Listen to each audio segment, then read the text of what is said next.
La mort d'Akaza, puis celle de Doma, 2 lunes supérieures en moins. On croyait presque la guerre terminée dans le château infini. Mais ailleurs, une autre bataille fait rage.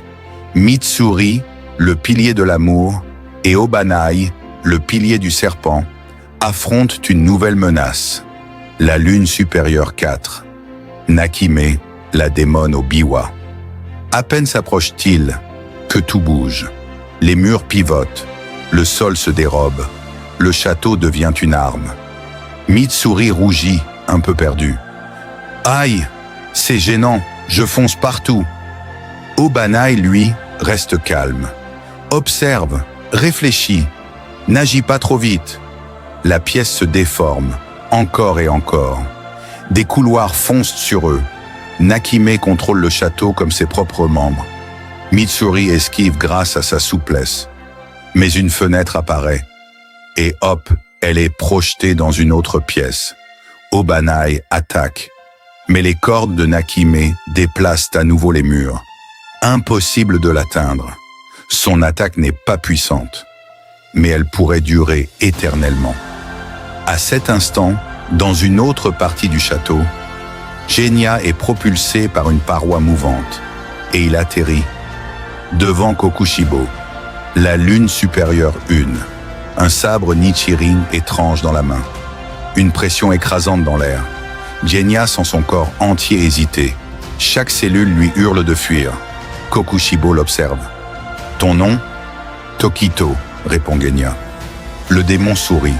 Ce garçon porte le même sang que lui, car lui aussi, avant de devenir démon, s'appelait Mishikatsu Tsugikuni. Genya est sous le choc. Son propre ancêtre est devenu l'un des pires démons. Mais il se ressaisit.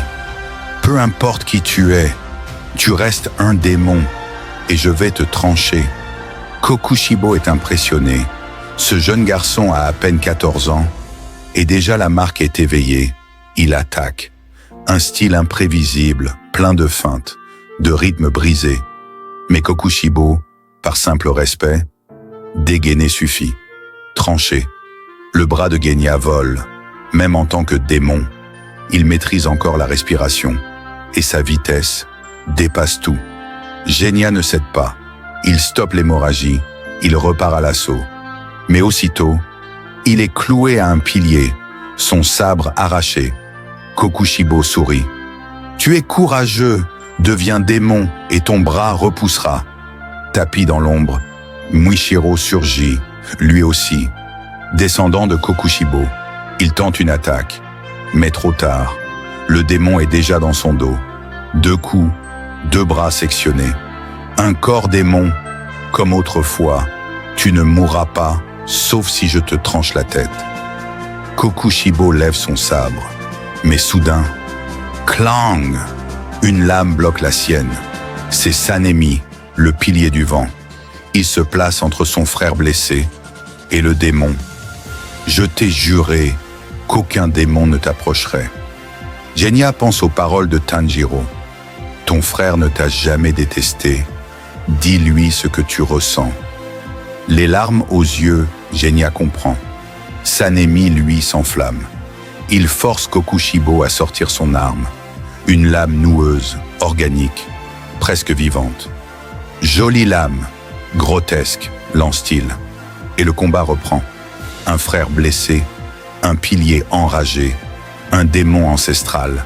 Le château tremble, les sabres s'entrechoquent, et l'aube approche. À suivre, qui survivra à la danse mortelle de Kokushibo ?